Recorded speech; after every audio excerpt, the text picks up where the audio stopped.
The story starts when a blonde bearded man is featured in the headlines of a newspaper. The narrator narrates that a new wind is blowing in France's powerhouse, the Austria Guild. The headline gives hints of Matteo Blanche retiring. It depicts that his oldest daughter, Alicia Blanche, is designated as his successor to the Austria Guild. The article in the newspaper describes Alicia Blanche as the birth of a new hero because she is a rare ice mage. Another page of the paper has her photo with her father, where the description says that Alicia Blanche's first raid is confirmed. The Austria Guild is looking forward to showcasing Blanche's skills to the public. Alicia looks at her picture in the newspaper, and she says that the day that promising rookie entered that dungeon, her life was ruined. With that, it feels like Alicia's existence is burning to ashes.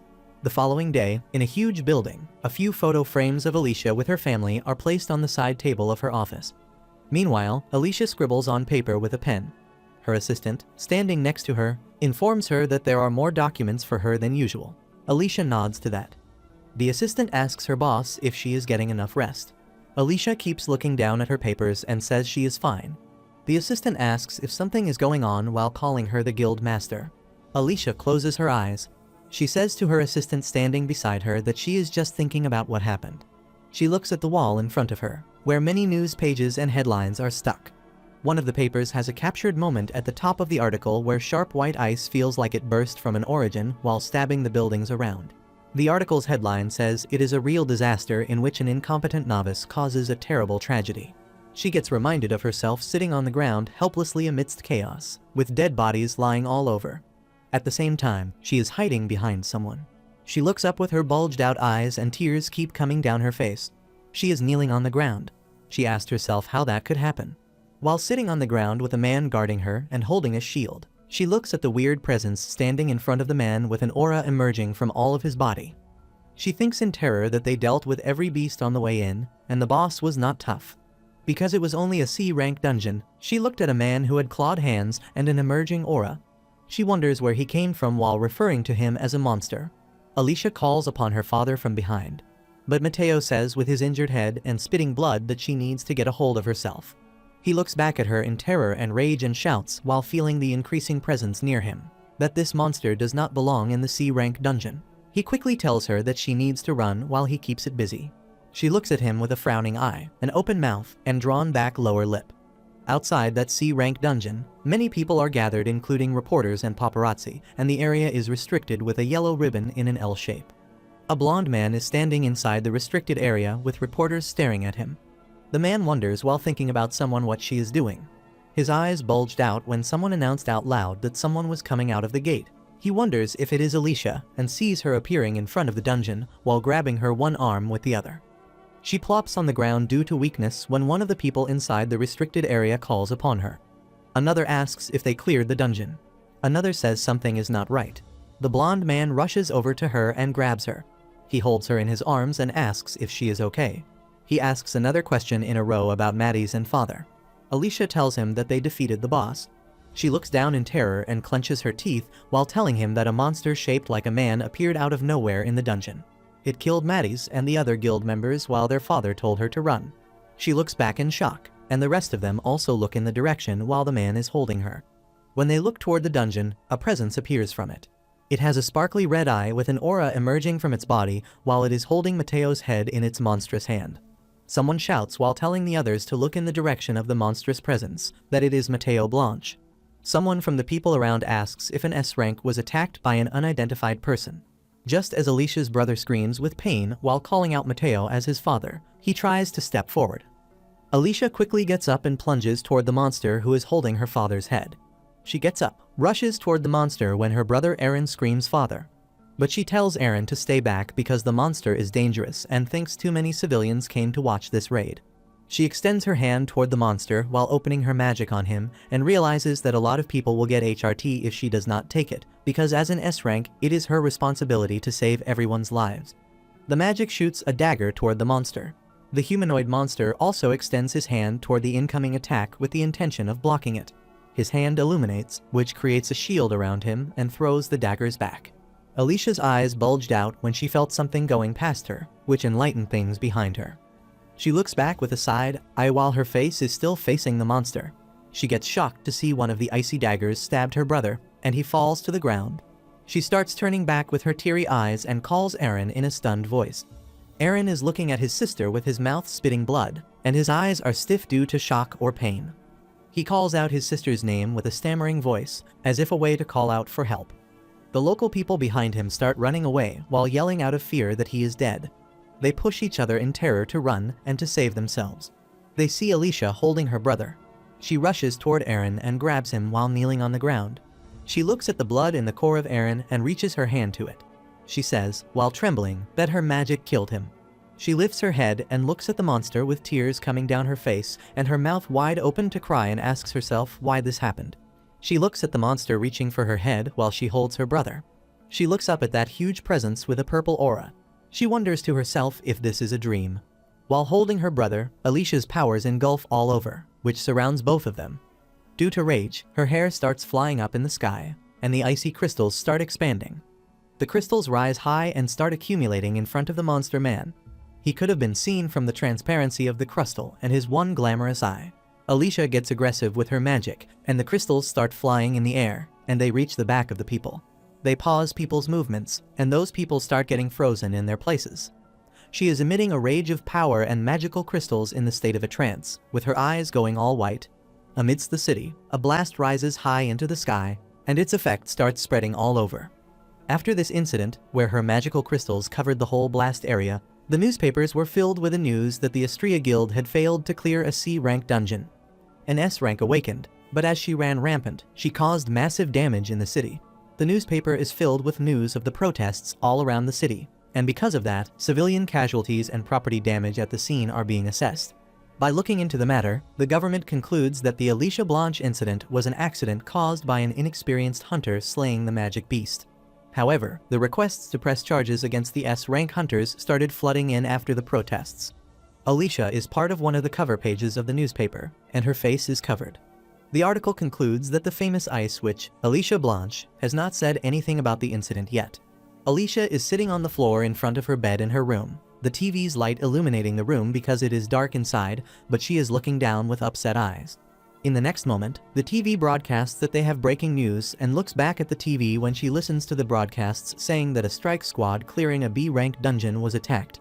She flinches from her position in terror and starts receding while hugging her arms around her legs. She gets stunned to see the footage when it announces that the following footage was captured at the scene.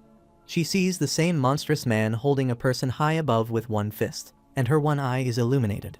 Recalling all of that while sitting at her desk in her office, Alicia tells her assistant that she wants to know the truth, and she will do anything to get her revenge, even if it costs her her life, because that is only when she can let this rest. Her assistant comes from behind and hugs Alicia.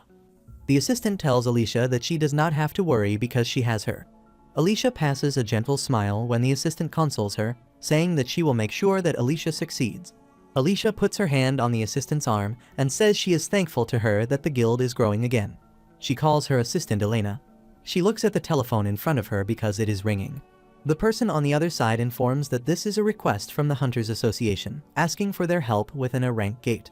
Alicia feels her weapons hanging on the wall, a little distance behind them. She grabs Elena's hand and asks what they should do. Elena says she thinks that it would be a good idea to participate because the Justicia Guild will never have her revenge if she does not build her strength. With that, Alicia gets up and starts wearing her accessories. She says she will be off then. Elena respectfully bends with her hands joined behind Alicia's back for the sake of respect. She tells Alicia to be safe out there. She passes a meaningful smile and calls Alicia in her thoughts as her Alicia. Just then, Alicia is ready while wearing her accessories and holding her weapons. On a bright, snowy day when the snow falls due to the cold, a street echoes with a cat's meowing. The cat is sitting inside a carton box and is looking up while meowing when she finds someone standing beside the carton. The person wonders about the kitten in the box. The person bends a bit when she sees the kitten trembling with snow all over her. The person says she is crying so much and asks if she is looking for her mom and dad, too. The person lifts the kitten up, which throws the accumulated snow from the kitten's head on the ground. The person grabs the kitten from its open arms. A young girl with beautiful purple hair and sharp features holds the kitten in her arms, asks if the kitten would like to stay with her. When the girl takes the cat to the face, it starts licking her face, which makes her blush with joy. She talks to the kitten and tells her that from now on, its name will be Berry. The girl enters a road with garbage accumulated all around it because the area is used like a dumpster. While entering the door, the girl tells Barry that they will be friends now. With that, she disappears behind the door with Barry. A bright day rises around the door. But this time, no garbage is present around the door. Just then, the same girl appears from it while rushing. She scorns that she is late again. She opens the door while running. She turns back to close the door. She almost closes the door with a thin light going inside. She waves by raising her hand at the cat from the thin space between the door and the wall. While waving, she calls upon Barry and tells her that she will be back. And she closes the door. The day also rises above the busy market of the town, and people are out shopping for goods. The girl is running through the market of goods while wearing a tube on her shoulder. When she rushes beside a stall of fruits, a middle-aged woman throws one apple towards the girl and calls her Malin. Malin quickly grabs the apples when the woman says to her that she has always got pep in her step, so she needs to take that. Malin thanks her while calling her madam.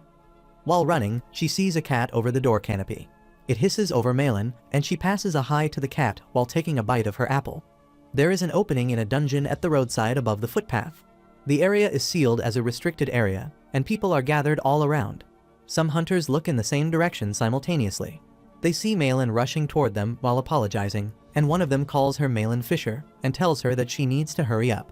She opens that tube with a click, and a rod-like thing appears from it. The rod-like thing has a blue pearl at its end. She takes the stick out and swings it with complete confidence. When she joins the rest of the crew, they stand near the opening of the dungeon, and the leader says they should head inside now. A huge dragon attacks with its clawed hands and sharp teeth while screeching. It swings his hand at Malin with the intention to hurt her, but she quickly takes a leap behind. She hardly protects herself while groaning.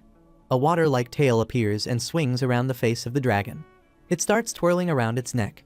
This tail slices the head off the dragon's body. The dragon dies and falls on the ground in front of Malin. The tail comes out of Malin's stick, and she says that it takes care of the last magic beast. She looks toward her group and says that all that is left is the boss. The group has 2 guys and 1 girl in the middle, while the guy on the left asks if she is not tired. She shows a thumbs up. The girl in the middle with the hat says she is always so energized. The magical tail starts accumulating near her foot, which is wearing a long boot. The magic becomes hardened when it takes a form on the ground, so she bends over to grab it and lifts it up. She takes the berry, which is made of magic, and rubs it on her face while blushing. She smiles and says that it is because she has that cutie as her family. 2 girls and 1 guy from her group hear that and pass a gentle smile as they know this already. She moans with tension when Barry jumps over the ground, leaving her hands, which throw her stick weapon on the ground as well. Barry runs toward the woods aimlessly while all of them look in the direction. She extends her hand between the backs of a guy and a girl and asks where Barry is going. After a while, she steps onto the grassy ground of the forest, and she has her group with her. Barry is now on her shoulder when they are keeping their weapons high, as they are expecting some danger. Suddenly, one huge eye appears with magical sight, and a loud roar is heard simultaneously. All of them see a huge beast with one eye on its face, and it is holding a huge axe in one hand. She gets amazed to see that, and her cat looks at it also.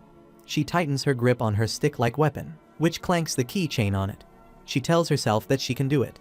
The berry jumps over from her shoulder with angry eyes, and she swings her weapon.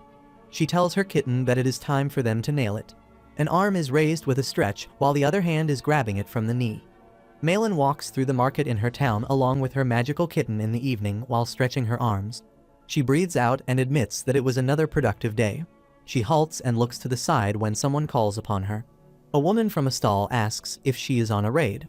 Malin passes a gentle smile and tells her that it is true. The woman says it must have gone well by judging her grin. She chuckles with her teeth and shows a victory sign to the woman with the kitten on her shoulder. She tells the woman that they obviously took care of the boss, cleared the dungeon, and it all went well, so she does not have to worry about the dungeon break. The woman extends her hand while holding a bag and says nice work to her while telling her to take that snack on. But Malin raises her palm to deny it and says that it is not needed, and it is okay. She stands shocked with her blushing cheeks when the woman tells her to take it because it is her way of thanking her for protecting them. People around them also become happy to see that. The door lock beeps when a finger is tapped on it to enter the passcode. She enters the apartment when a ceiling light switches on. Barry jumps over and starts going inside. She steps towards the inside of the apartment and says that she always gives her more than she can carry, so she should bring her a thank you gift next time. She looks down with sad eyes and says it was another great day. She looks at the berry going inside and says she cried a lot when she first moved there. But before she knew it, she started hearing people talk about how much she smiles. The berry goes inside and jumps over things while she continues to wonder if she is a little stronger now. The kitten made of magic sits on a cushion next to a picture frame. Malin halts in front of a picture and calls upon Berry. She says to the picture frame that she does not need to worry because she will come back with fun new stories every day. She looks herself in the frame, holding a berry and smiling. She tells Berry, who is passing away, that she is home while calling it her little family. In the adjacent makeup room, a girl is sitting on a chair with two girls bent over her. The makeup room has many mirror boxes with one mirror that has large bulb lights and a chair in front. A guy enters the makeup room and announces that they are ready to go. Both of the makeup artists raise their heads and look at the guy when they hear a voice. They say okay. Purple eyes open. Having purple hair, she gets up from the chair and wears a white top and a purple skirt. She starts heading toward the door where the man appeared a moment ago. When she keeps going there, two bodyguards stand straight on both sides of her. She keeps walking with her hands joined in front of her, with a disappointed face. Next, she is sitting on a dais with both of her bodyguards standing in both directions. She is facing bright lights and cameras all around, which are part of a press conference. She greets and introduces herself as Yoo Soo-hyun. Then she starts saying that she invited them all there to talk about her future career. She keeps looking down with a disturbed face. Then she looks up and faces them while saying that she is sure that they are all aware of the incident.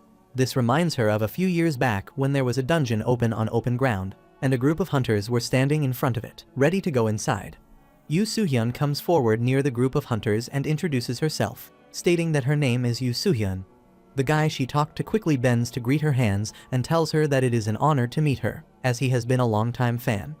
The rest of the people of the group also come forward, and murmuring starts as they start greeting her, saying that they have also been following her work since she was a kid. One says she is even more beautiful in person. Soo-hyun smiles with rosy cheeks and gentle eyes. She says this is her first raid, which is why she is pretty nervous, but she will do her best. The first guy who just greeted her asks why she quit acting and why she wasted her talent when she was so good and young. This breaks a sweat on Soo-hyun's face when she hears that and looks at the guy. She gets worried and looks down with anxiety. She tries to say something but gets interrupted by a clap. This is a brown-skinned guy appears next to the first guy. He says that it is enough chit-chat because they are now heading in. He addresses Soo-hyun and says that since this is her first raid, she should provide support from the back. Soo-hyun stutters a bit and agrees to the order. She consoles herself in her thoughts that she will be fine. She stands behind the team, facing the opening of the dungeon with a firm foot on the ground. They are now present inside the dungeon where she is standing at last, while everyone else is fighting the monsters. She raises her gun and points at something. Her eyes illuminate, and she says magic beasts. She looks at the beasts rushing toward her and charging at her with raging power. She keeps telling herself that she won't lose her control, and nothing will happen as long as she keeps a cool head. She pulls the trigger of her gun again with a click and becomes ready to attack.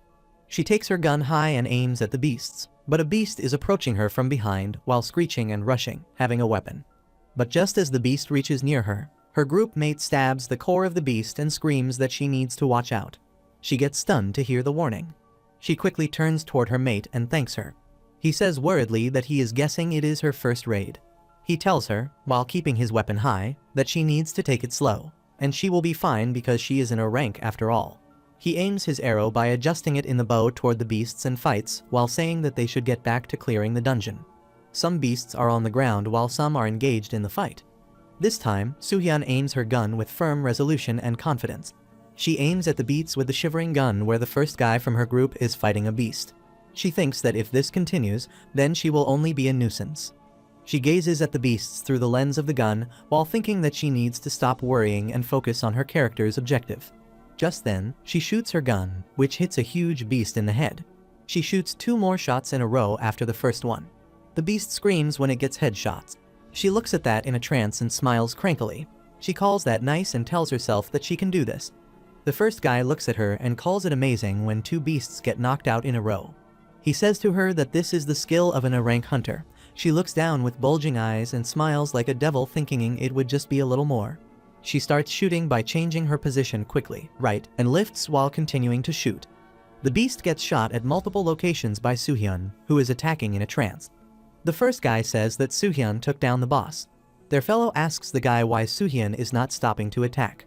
Soohyun smiles in a meaningful way with illuminating eyes. Her fellows start screaming that she needs to stop because the dungeon will collapse. The air of the dungeon is filled with rubble. Soohyun's hairs fly in the air when she is occupied with energy all over while raising her gun high. She keeps thinking in a trance that this is fun. She starts shooting at the roof and everything around her, which throws rubble all over them, which they try to block. After a while, they come out of the dungeon wounded and lean on each other for support. And Soohyun is the last one to come outside of the dungeon while wearing her gun. She apologizes to them while stammering with stress and disappointment. A girl from the group turns back toward her and puts her hand on her chest while asking if she thinks that an apology will resolve all of this. She screams that they almost died because of her. She points at Soohyun's bent head and says that it would have been really bad if they did not have a healer. She asks Soohyun how she could do something like that with a smile on her face. The guy who saved Soohyun before comes forward and grabs the girl by the shoulder. He tells her that they should call it a day, as luckily, no one got hurt. Soohyun hears all of that with her head down. He turns his head back towards Soohyun and says he is reporting this to the association. He tells her that he hopes he never sees her raiding again. Soohyun feels herself standing all by herself away from the group when another one says she was not planning on being a hunter anyway. While standing there, she saw an injured kid on the ground with two men holding her. Recalling that and standing in front of the dungeon, she says she did that again and keeps making the same mistake. She starts crying while holding the strip of her gun and tells herself that hunters like her are a liability. She finds herself alone there and thinks that they don't want a teammate like her, so she will step back. In the present day, in front of the press conference, she gets reminded of all of that. She sees the press sitting in front of her on many desks with cameras, microphones, and their laptops. She starts saying that after retiring as a hunter, she has been living as Yoo Soohyun, who is a model. She says that she told herself that she could never become a hunter because her shortcomings could lead to accidents. She puts her bandaged fingers on the desk, wearing shining accessories. She says, but despite knowing about her struggles, there is a guild that asked her to join them, and she trained thoroughly to prevent something like that from happening. She says while looking down that she should tell them something. Then she raises her head with a shining personality and a bright smile. She announced in front of the press conference that she, Yoo Soohyun, would be stepping forward as a member of the Ajin Guild and that she would hunt again. 4. The full moon is shining bright at the peak of the night. Some werewolves are running under the light of the full moon, having an aura passing through their whole bodies. Their eyes and their bodies are shining due to the flow of the magic. All of them are rushing in the same direction in the form of a pack with raging energy while pattering on the ground. They are seeing someone standing on the ground all by themselves. When they keep getting closer to the presence, they see a person with beautiful, long hair standing with its back toward them. It feels like an opportunity to them, so one of them takes a leap at her while growling with its sharp claws. Just then, something swings and a slash cuts something in half. The girl swings with her sword, which is emitting an aura. She crosses the beast over. When she lands on the ground, the beast she crossed is slashed into two halves upside down. She is a beautiful young girl with silver or pink hair, which is braided at the end, and pink eyes, raising her sword high. She is laughing with a beautiful smile. She rubs her one cheek when she tries to wipe the stain on it with her slim hands. She says no one should go easy on little Ol Myri. In the next moment, she analyzes her situation and finds herself surrounded by the werewolves, growling at her. She wonders about them. When they see their fellow wolf being cut in half, they start stepping toward her while growling. She sees them coming toward her when a wolf attacks her by taking a leap at her from behind. But in the next moment, it gets stabbed by her sword in the neck and dies.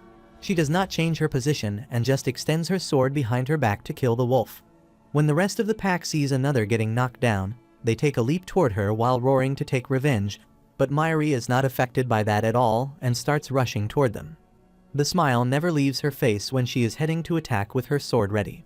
She extends her sword toward the incoming wolf and sees her smiling reflection in the blade of the sword. This reminds her of when she was just a young girl who was trembling with fear and pain while crying. She was pushed back due to fear because she saw a wolf standing at the top of a person it had just killed while having its whole pack behind it. She was scared to find herself amidst the monsters. When she sees something coming to attack her and raises both her hands at the top of her head while crying her soul out. But just then, she gets shocked by someone slashing the incoming beast and coming in the way of it to protect her. This all happened because he got lost while traveling and encountered monsters. She looks at a woman looking back at her and smiling gently. She recalls that in the moment of need, a woman with a sweet smile came to her rescue. She totally forgets her fear and looks up at her with tearful eyes, amazed or shocked. The adult Mairi tightens her grip on her sword and swings it to slash the incoming beast. She slashes another with 2 hits diagonally. She keeps moving forward while slashing and knocking them down. She reaches the point where she kills all of them in a row. She tells herself that the moment that woman with gentle smiles protected her was the time when she decided that she would become a hunter who could stand by her. She lands on the ground and swings her sword in the air to brush it off. She looks back at the knocked out animals and says the victory was easy.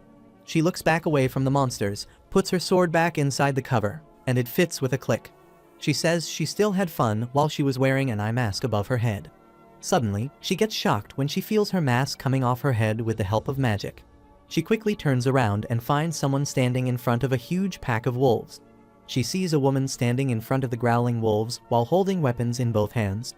She smiles in a monstrous way while taking her weapons high with one shining light. The woman lifts her face, and Mairi finds both of her eyes red. She gets excited to see her and realizes that it is a boss-level dungeon. She accepts the situation and turns toward those who are coming toward her, with the woman beast leading them. She grabs her mask to cover her eyes and smiles in a meaningful way while saying that it is Oni Kuroha time. Just as the mask covers her face, an energy starts emitting and revolving around her. She takes her stance while grabbing the grip of the sword. She takes her sword out and holds it next to her face, with magic emitting from her eyes and her sword. She looks in the eyes of the female monster and asks her to come as she will tell her how to use the blade. The woman monster twitches her one eye while clenching her teeth. She looks at Mairi with disgust while gripping her weapon tightly. She quickly takes a leap toward Mairi while rushing, and as time goes by, she realizes that the human girl is emitting energy. She increases her power to take her down. She reaches Mairi's head and gets into a fight with her. She hits her while Mairi hits back, and their weapons clank. Mairi takes her sword at the front while swinging, which disgusts the beast, and she swings her weapon with force to take Mairi down. The beast gets shocked when her arm gets snapped by Mairi's sword, and her dagger gets thrown away. Then, another hit from Mairi hits the shoulder of the beast brutally. But the beast still smiles because she summons one of her wolves. The wolf comes rushing toward Mairi while roaring, and its mouth opens fully. Mairi's foot leaves the ground when she takes a leap. She goes toward the core of the wolf by swinging around its neck first, then swinging around its core. While swinging around the core on her back, she slashes it. From the air to the ground, she cuts the ear off the beast's body, which shocks her completely to see her wolf dead and its ear off. Mairi takes another leap upside down while swinging her sword, but gets shocked when the beast blocks her attack with its weapon, clanking Mairi's. She quickly gets away while skidding on the ground and looking at the pack of wolves with their female beast at the front. She halts at her position and takes a deep breath while holding her sword. Suddenly, she hears something grunting. She looks up and sees its mask whispering something. She wonders about it and says to Kuroha that she knows it. The wolves and the beast look at her, wondering when she will reply to something. Mairi hears something and quickly says she did nothing wrong. They all look in shock at her and forget their situation for a moment to see her talking to herself like an idiot. The rays of the moon reflect the blade of Mairi's sword when she tells Kuroha to trust her. Just as she says, Oni Kuroha, magic, and some black feathers start flowing around its sword. With that, she rushes toward the opponent. When they see her coming, they become alert and leap toward her to attack back. Mairi says Kuroha never loses. A girl flinches from her position with shock all over her face when she hears someone saying that there is a raid scheduled for next Wednesday. When she looks around, she finds herself standing in a room full of people, and a guy is standing in front of a whiteboard. He points at the notes and asks everyone if that day is fine with them, to which they all agree. The guy binds both his arms under his cloak and tells all of them that they should do their best as always. The girl is standing among the group and flinches quickly when she is called upon. The guy asks if she is okay with that. She stutters due to sudden inclusion. He calls her Mai and wonders if she is free that day because it is hard to raid without her. Mai pats the back of her head and smiles forcibly, even though she is worried and says of course. Then she looks away, worriedly, and wonders what she should do, because that is when she promised that she would eat dinner together. She gets deeper into her thoughts that she is the eldest of 5. She recalls herself standing in the kitchen while cooking food with her siblings around. She admits that it is her duty to care for her younger siblings on behalf of her parents. Then she was feeding a baby while wearing her school uniform with her younger brother helping her. Suddenly her phone starts ringing and she looks down. Her finger reaches for her smartphone where her mother is calling. Just as she answers the phone call, her mother apologizes to her that something happened at the site. so it looks like they will be coming home late. She looks at the phone where the caller's name is saved as Mother. She takes the phone closer to her mouth and laughs gently, saying that it is fine because she is taking care of everyone. Just as she hangs up the phone, her little brother, who is standing near her, asks if Mom and Dad are not coming home again. She pats the face of the young boy and says they must be really busy, who looks at her sadly. She taps the screen of the phone where the notification of her birthday appears. Either it was merely her thoughts, or it was not that bad for her to take care of her younger siblings while her parents were researching the gates. Then one day, the television gives shocking news where the news reporter informs that to date, 5 are dead and 9 are missing. So it has been confirmed that there have been unprecedented civilian casualties. Mai was sitting in front of the television in the dark room when it further reported. It says that all of the missing people were research center staff who were visiting the site to conduct gate research. Mai starts crying with shock and covers her mouth when tears are dripping down her face. At the police station, she goes to ask about them, but all she hears is an apology from the policeman. She loses it all and breaks down in tears when he informs her that they can't share privileged information with civilians. She grabs his arm while crying and asks him to at least tell her how far they have gotten into the investigation because those people are her family. Her hand on the officer's arm starts trembling when he apologizes again. She feels numb when he reminds her that they have told her what they can and asks her for her understanding. She becomes helpless there. Then she awakened her power and became a hunter. She got in contact with other people like her inside the guild. She gained an opportunity to learn more about the gates and magic beasts on her own. She started feeling that paradigm and becoming more upset over time, as she knew that everything she learned could be the clue that could help her find her parents. But she also learned that both their disappearance and her awakening came from the gates. She started looking at herself with the sight of a monster and began to wonder if her powers were actually a curse. In the end, she could not shake that thought. Presently, she brushes those thoughts off and starts rushing while stomping on the ground. She runs worriedly, thinking that it is later than she had thought. She keeps rushing in a panic, telling them not to wait for her and to use her card to order food. But what if they are not eating anymore? She quickly checks her phone and worries about why she is not getting a card payment notification. A door opens with a rush, and she hops inside quickly. A guy and a girl look at her simultaneously while wondering. She finds her siblings at the doorstep and asks if they have eaten, as she told them not to wait for her. Her elder brother tells her that it is a great time because they have just finished getting ready. She halts that for a bit and gets even more shocked when they ask if she hasn't eaten yet because they made dinner. The brother comes forward and holds her hand, and she tries to tell him that they need to hold on, so they should let her change first. The brother denies that idea and says the food will get cold. She gets stunned to see the dining table full of food items, and her siblings are laughing happily. When she sees the many kinds of food items, she asks if they have really prepared all of them. The elder sister scratches her face while standing behind the brother and says she was not there, so they felt bad about eating by themselves, as they have always wanted to cook for her on one of the days she was out raiding. Their younger siblings also look at her, and then all of them collectively tell her good job on the raid. She looks at their smiling and excited faces. She looks in utter shock. She puts her hands on her chest as she feels something, but says nothing. Next, she is present in her room, and she stops in front of a picture frame. She keeps staring at the picture. She looks at her family picture, which shows all of them as young, and her mother and father holding the younger siblings. She strokes the faces of her parents with her hand on the frame. Then she flips out a notepad with some lines written on it. The notepad has the information of the dungeon, which took her parents away, that 5 civilians were dead, and 9 were missing in a civilian evacuation incident. A line is encircled, which raises the question of whether a dungeon break really occurs. She stands straight and firm while staring at the faces of her parents in the frame. She talks to her parents in her thoughts, and she still does not know if this is the right way to do it, like investigating gates with the power she obtained from them. She takes the notepad near to her heart while staring with a gentle smile and thinks that for the sake of her family, she won't give up on finding them. Her cheeks get rosy and her eyes stay upset. She recalls the moment they took that picture and says to her parents that they need to continue to watch over them until the day they meet again. Inside a dungeon, a fight is going on between the beasts and a group of hunters. The man facing the dragon is an old man and a high-ranked hunter who gathers tremendous power in his punch. He hits the core of the beast with force and knocks the beast down with a single hit. The huge dragon gets knocked down on the ground, and the old hunter stands firm in front of it. After getting done with the dragon, he glances over his group with a strict gaze. The old-aged hunter finds his team bent and kneeling over the ground after getting exhausted from the fight with the dragons. This fight takes place amidst the hills, and the hunter starts walking in a direction. He walks in the direction where a boy with long hair is bent over an unconscious boy lying on the floor. He died a minute ago with blood dripping from the side of his mouth and watery eyes. The old hunter looks at the dead person with his bent head and disturbed eyes. He feels that his body is numb, and his soul leaves his body when he realizes the moment he is in. Next, he is standing behind the long glass walls and gazing down at the city from his office. The full night illuminates the artificial lights of the city. He recalls the time when they were standing outside the dungeon, and the dead boy came to him excitedly, talking about the dungeon experience. He berates himself for not sending that young man away, and he would still be alive today. In the moonlight next to the glass wall, he clenches his fist with self-hatred and disappointment. Just then, some footsteps approach him. He looks back and sees a young woman stepping toward him. She calls him honey and reminds him that it is time for his medicine.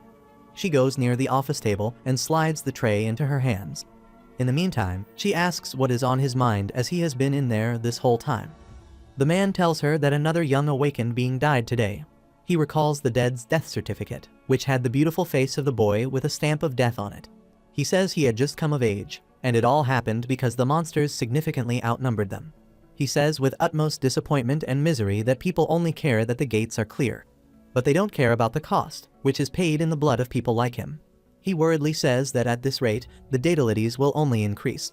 He looks back outside the window with the woman facing his back when he says that he wishes he knew what he could do to change that. A huge blast puts the ground into rubble, flying debris. The fight starts between the monsters and the hunters with powerful magic. The elderly hunter is also part of this raid and is fighting with all his might. He is facing a giant monster attacking him, but he is also constantly hitting back at multiple locations. This time, he comes with a powerful hit with swirling magic and attacks the beast. This hit proves brutal, and the beast collapses to the ground after losing the balance of power. The old hunter stays bent after just punching the beast and estimates that it needs just one more punch. Just then, his body shakes due to the attack of sudden anxiety, and he faces a blackout. He drops to the ground while kneeling on one knee by putting both hands on his heart and groans with pain. The monster in front of him gets collected in the meantime and starts trying to get on its feet. The hunter wonders why this heart attack happened now, out of all times. He quickly gets up, realizing that he needs to get up when he sees the monster reaching his head with a punch prepared. But he still gets hit by the monster and thrown away while skidding on the ground. All the hunters of his group are stunned to see that, and their movements halt for a moment to see that. One hunter screams no to see that when he looks over there. But the old hunter stays conscious and starts panting while trying to get away. He looks forward while kneeling down on the ground and sees the monster approaching him again with his hand. The rest of the group quickly starts rushing toward the old hunter while stomping on the ground. The healer who just screamed a moment ago starts healing him. The remaining 3 from the group face the monster, and even though they are injured, one of them curses the situation and says there is not enough for them. The old hunter looks at the people in front of him in utmost shock. He sees them facing the monster when one yells that they need to protect Mr. Go no matter what, and another says they have to protect him. The old hunter hears them saying that with blood dripping down his face from his nose and eyes.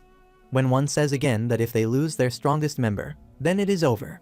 The healer looks at Go in shock when he sees him getting up with a jerk and starts walking toward the fight. Go thinks while going that if he falls there, then the whole team will die. He walks past the front members and pats the back of one of them while realizing that countless lives are in his hands. The rest of them see Go heading ahead. They also try to move but halt when Go lifts his hand and extends it toward them at the back. It indicates that they need to stay back. He thinks that these people's families are also his responsibility. He stands drooped when the monster takes his punch high and extends toward him to kill him. Just then, Go stands straight due to the raging power swirling his body. Before the monster's hand could reach him, Go took a leap toward the monster with his punch, surrounded by tremendous power. He keeps rushing toward the monster while screaming with rage. After that, the whole team is present outside the opening of the dungeon in the city, and all of them are lying in a rough condition. Go is sitting on the ground in the worst physical situation, wounded, with support on the back and head dropped. 2 people are sitting on the ground in front of him. He thinks they need to find a way to assess the risk before it's too late. He looks at the helpers, saying something worriedly, and closes his eyes. A hospital room has a huge window that lets the evening sunlight inside, and the wind flutters the curtain on the window. A lady doctor is standing at the foot of the bed of Go in the hospital room. She tells Go that his heart is in worse condition now than it was before he awakened. Go hears that calmly and looks down. The doctor warns him that it is dangerous to push it further in combat. She tells him that it is time for him to pass the torch. Later, he is accompanying his wife, who is peeling fruits for him while sitting on the adjacent chair. Go tells her that there is something he must do while calling her darling. His hands are holding the quilt, and he is clenching when he says that he will retire and spend more time with her. But he is afraid that he will have to break that promise. She stops peeling for a moment and listens to him carefully. He further says that he needs to create an organization to care for Korea's awakened beings. He becomes quiet after saying those words and keeps looking down with disappointment at breaking the promise. His eyes bulged out in the same position when he heard her voice saying that is what he needs to do because he wants to protect the next generation. He looks to the side at her and finds her gentle face, saying that he is not the only one to do what needs to be done. She assures him that she will support him. He looks to the side at her in complete shock. He smiles with confidence and trust. She smiles while holding the tray of fruits when he calls her love and thanks her for understanding. He is present on a live show. He is sitting on a chair in front of a woman host, and they are surrounded by cameras and lights. The host says that it is an honor to introduce their next guest.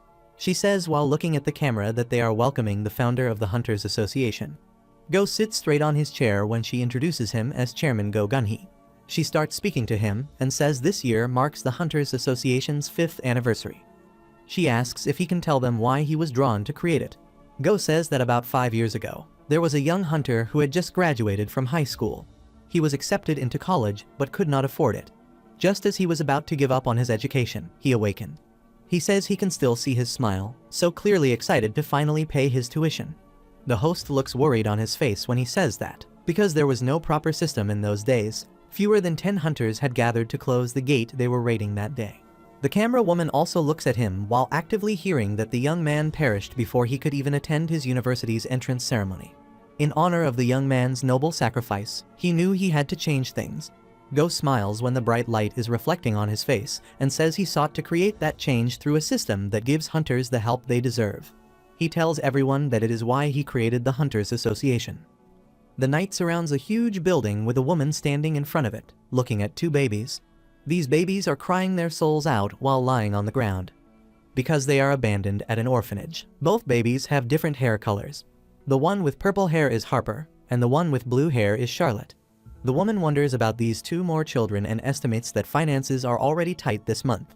She looks like a kind young girl with long green hair who is also a nun. She picks the babies up and grabs them in her arms with a gentle smile. She says, but if they are here, then they are already part of the family. Both babies start smiling happily when they are taken care of. She looks at their peaceful faces and says she hopes that they are happy. This is the time when they meet Sister Millie. Time goes by, and 8 years later, the walls echo with the groan of kids, where a kid quickly complains to Sister Millie that both Harper and Charlotte are bullying him. Both babies are kids now and are taken to a side room. Millie leans over the kids in front of her and tells them that everyone there is family. She asks them why they treat them like that. Charlotte swells her face with anger and says they are not their family. Harper excitedly says Charlotte is right. He tries to come up with an excuse that they are not causing trouble, as they were just defending her and got carried away. Millie says to Harper, recalling when he was a kid, that he can't just pretend that hurting his friends was an accident. Harper does not even flinch, but it was really a mistake. She addresses Charlotte while recalling her smiling at the kids and says she saw her grinning conspiratorially. Charlotte also does not get affected and rejects the complaint. Millie gets fed up with seeing both kids looking at each other unaffectedly. She suddenly smiles fully when something hits her mind. She sits on the floor on her toes in front of the kids and asks Charlotte and Harper if they think they can give her a hand. Both kids look at her in amazement when she asks if they are her very first official orphanage protectors. They both look at each other while wondering about protectors. She smiles politely and says that she could really use 2 little helpers like them to make sure no one comes to harm. She calls them her helpful lieutenants and says their job is taking on the vital task of making sure the other kids don't get hurt. Charlotte hardly agrees to that. Harper also agrees, saying fine right after Charlotte's agreement, while saying that they will if it helps Sister Millie. Millie laughs happily. Although they did not want to play protectors, if Sister Millie is happy, they are happy too. Then an incident happens when they turn 14. A huge swirling dungeon opening appears, and Sister Millie quickly tries to contact the hunter organizations so that she can arrange something for the situation. But she gets informed on a call about the unavailability, and what they mean is that the hunters can't come. just as she says when they spoke, they clearly said, but they get interrupted by them on the other side of the call. She is trying this much because this gate opened near the orphanage, setting everyone on edge.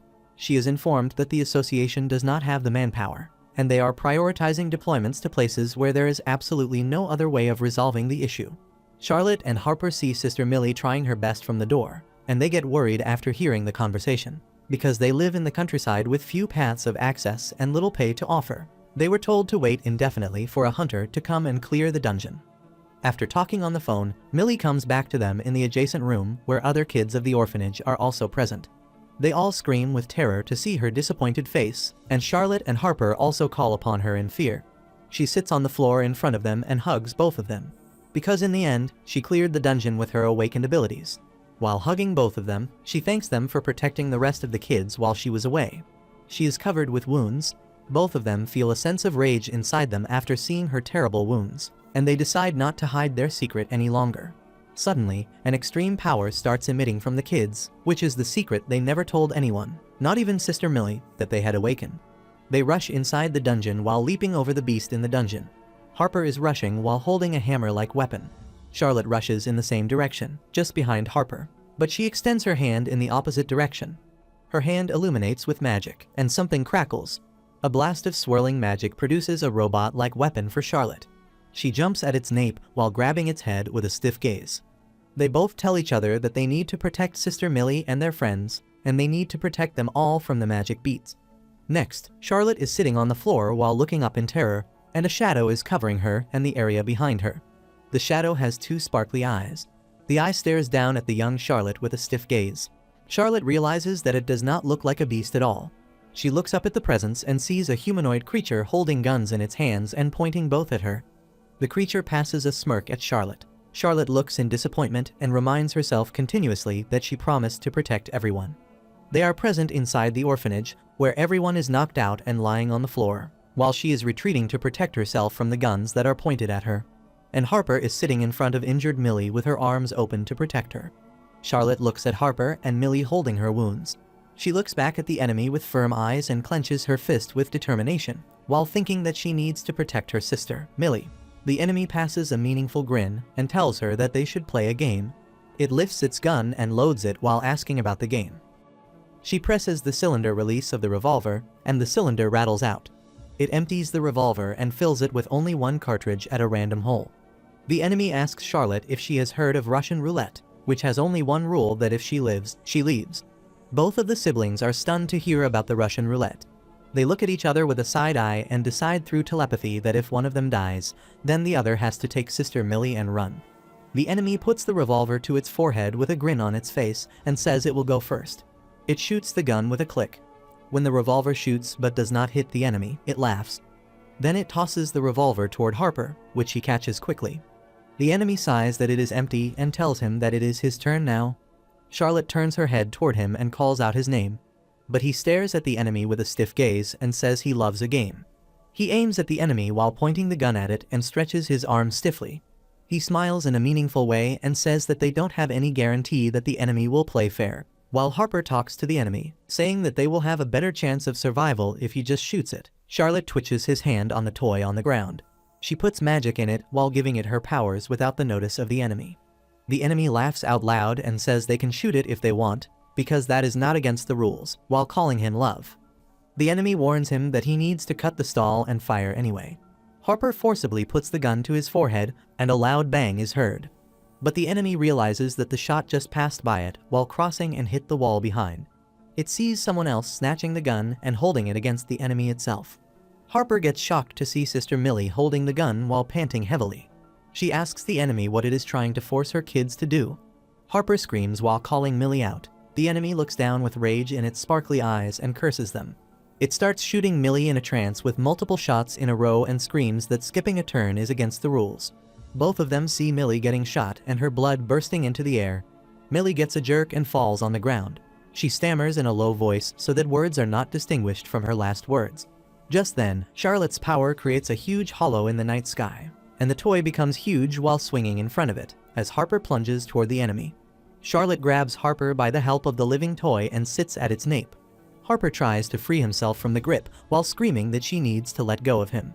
He keeps shouting Sister Millie. Charlotte sees the situation of her brother with watery eyes and says nothing to him. While riding on the back of the toy, she recalls Sister Millie's last murmuring. She was telling her to run and live their life. This reminds her of the time when both of them were present in front of Millie, and she was telling them to protect the innocent.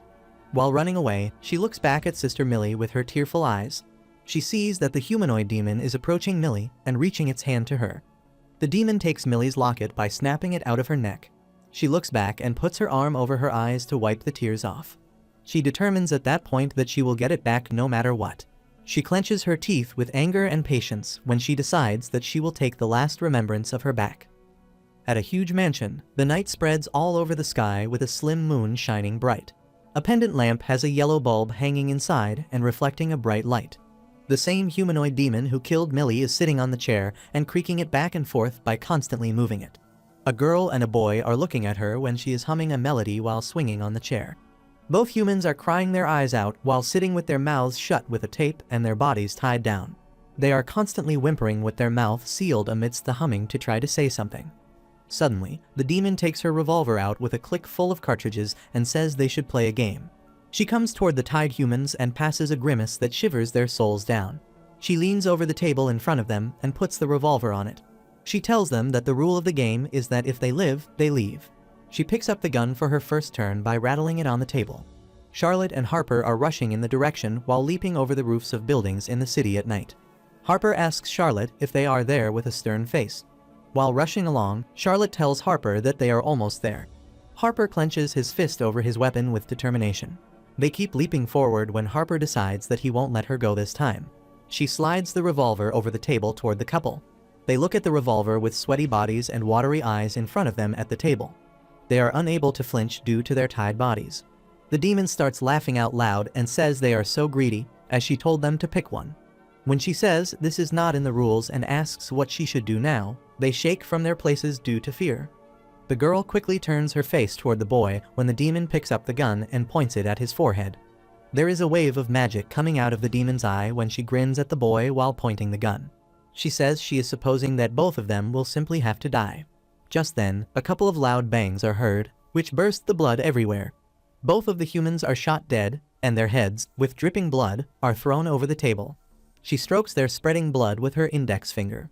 She is grinning while scribbling on the table with her long nail to write something. Just then, a blast occurs in the building, which throws the rubble in the air. When the dust settles, Harper and Charlotte appear inside with determination.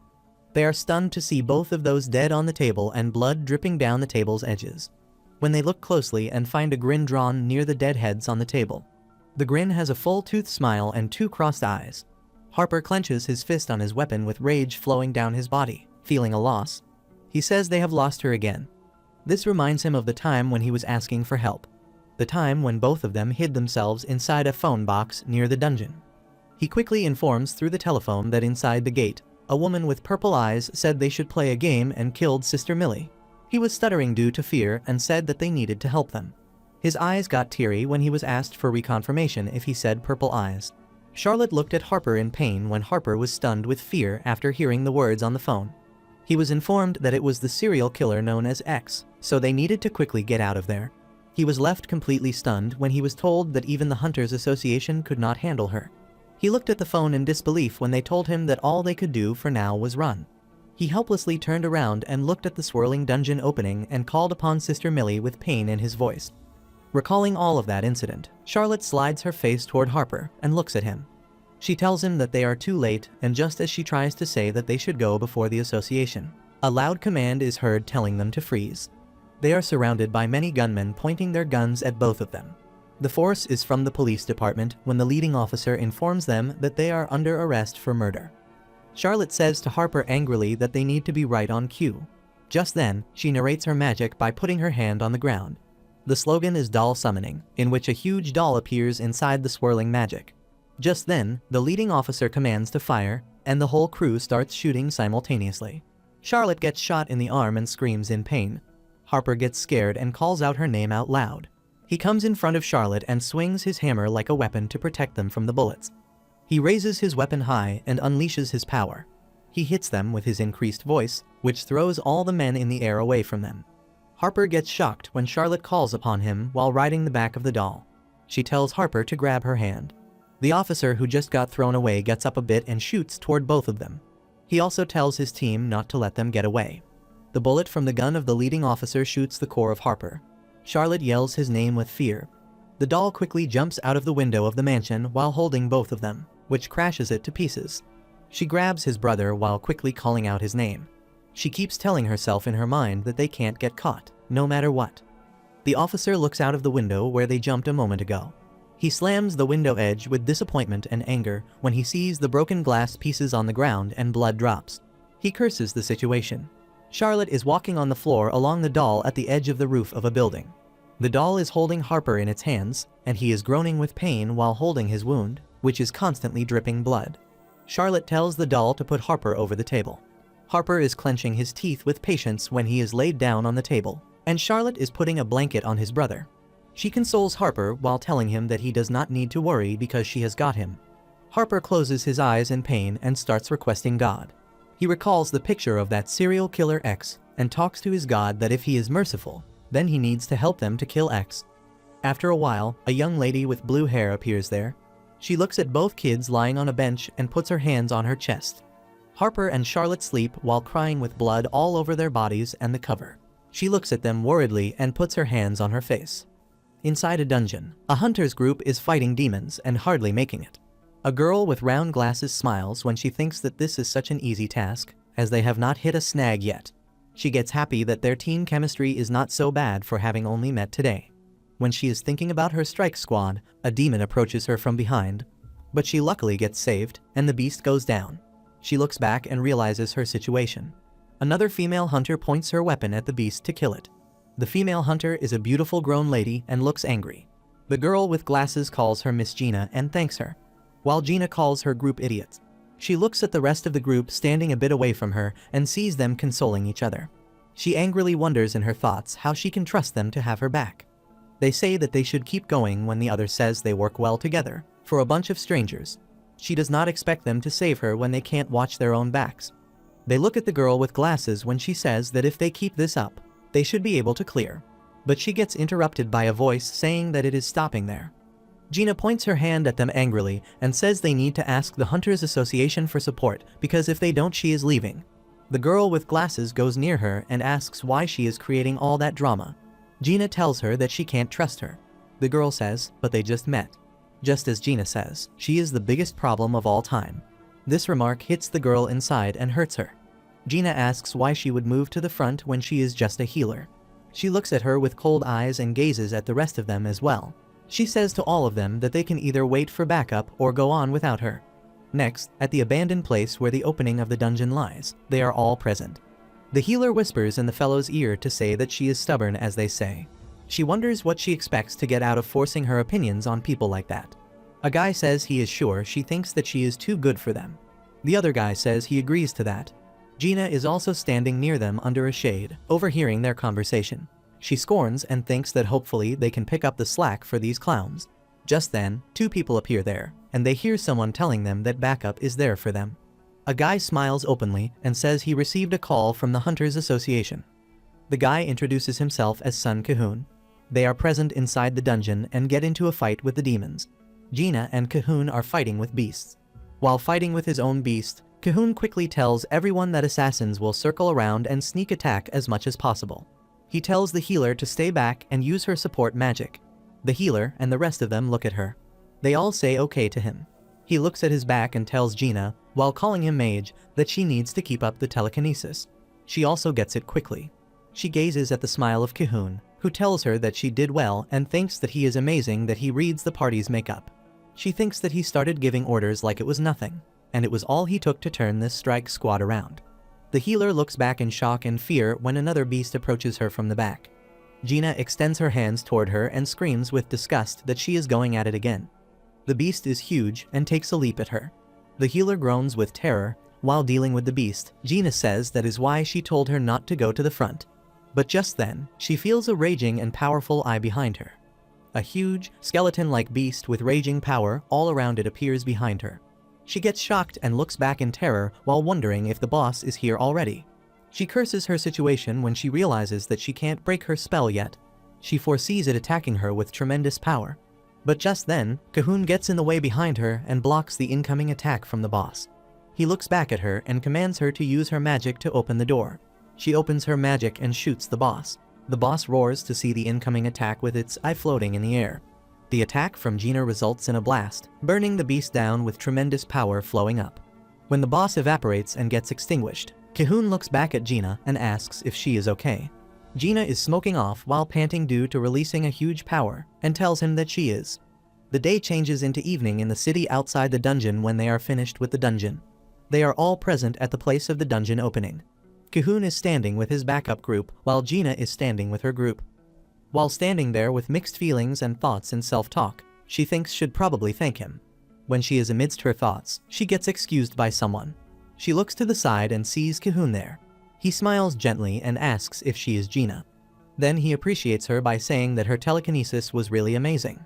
Gina raises her hand and scratches the back of her neck, but keeps her features straight on hearing from Cahoon that he would love the opportunity to see her work again.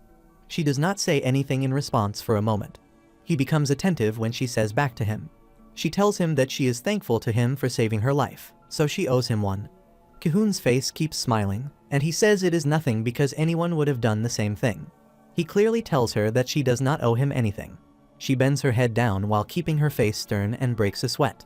When Cahoon does not receive any response, he says that he will be off and hopes that maybe they will work together again. Just as he is about to leave, he spots Gina's hand raising toward him, and she says maybe. Cahoon smiles to hear and see that brightly. He also extends his hand, and both of them join their hands. Cahoon tells her that he will see her then. Gina and her squad see Cahoon and the whole backup group leaving the place. She turns her face toward the group slightly and asks one of them what guild he is from. The person asks if she is talking about Cahoon. They look at the leaving Cahoon smiling with his group, and the person tells her that son Cahoon is in the Hunters Guild. The person asks if she did not know that earlier on. The guy looks at Gina with confusion when she says she will see him. Then, suddenly, she says that she has decided. She smiles brightly, and the group looks at her in shock to see her leaving. She tells them that is where she wants to be now, if that is the Hunters Guild. And LED light illuminates every bit of the room, which looks a bit messy. A girl with long blue hair is sitting in the chair in front of the table. She looks pretty serious and is ready to go somewhere. She is staring down at the deck of cards and is ready to reach her finger to them. She slides over the cards with a shivering hand. Her trembling hand finally picks a card from the deck and raises it above to read it. But she keeps her eyes closed because she feels scared to open them and read it, as she does not expect anything good from it. She flinched at her spot on the chair with a card in her hand, and her eyes bulged out when she heard a sudden slam of the door behind her. Harper and Charlotte are standing on the doorstep, all dressed up. Harper calls her Isla and asks out loud what is taking her so long.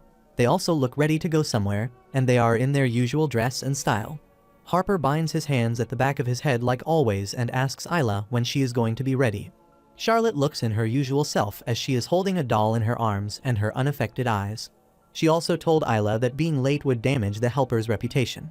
While sitting on the chair, she starts panicking due to a sudden inquiry from the kids. She looks back at them on the doorstep. She says with a stammering voice that she just needs a minute, and she just needs to finish the reading. While trying to say something further, she looks back. She glances over the card in her hand and wonders about the reading she got. She breaks a sweat while trying to read. She screams in terror and with watery eyes. She quickly drops the card from her hand because it slips due to the fear flowing down her body. She flinches from her seat. She gets up in shock and terror. Both of them run toward her while Harper rushes a bit further, calling out her name. Charlotte also asks what is wrong. She quickly recalls reading the card, which has some figures of the skeleton and a grim reaper. She reads that as death in her thoughts. She realizes that nothing good comes from that card, as something bad is definitely going to happen. She starts panicking with tension and clenches her thumbnail in her teeth. She starts cutting her nails in terror. She thinks that because of her, someone is going to be hurt, and it is just like always. Her eyes became sad. She thinks it has been like this since she was in middle school. This reminds her of her younger self when she was just a schoolgirl who was running through the hallways of school while holding a bag of soda cans. She was rushing as she had to reach somewhere quickly. She reaches a group of middle school students who look at her. Because she was handing over sodas to them, she just did exactly what she was asked to do. But it ended badly for her, like always. The young Isla was standing outside the school infirmary and saw her fellows lying on beds next to each other. They were groaning with pain. The nurse said she could not believe all of them got food poisoning. When she asked the students what had happened, one of them said that Isla had given drinks to all of them. She saw and heard that in fear and pain while crying. This leads her to another memory of her pushing a girl who throws the important documents all over. Then, another day, her cooking resulted in a massive fire in the kitchen. That house burned down due to a strong fire.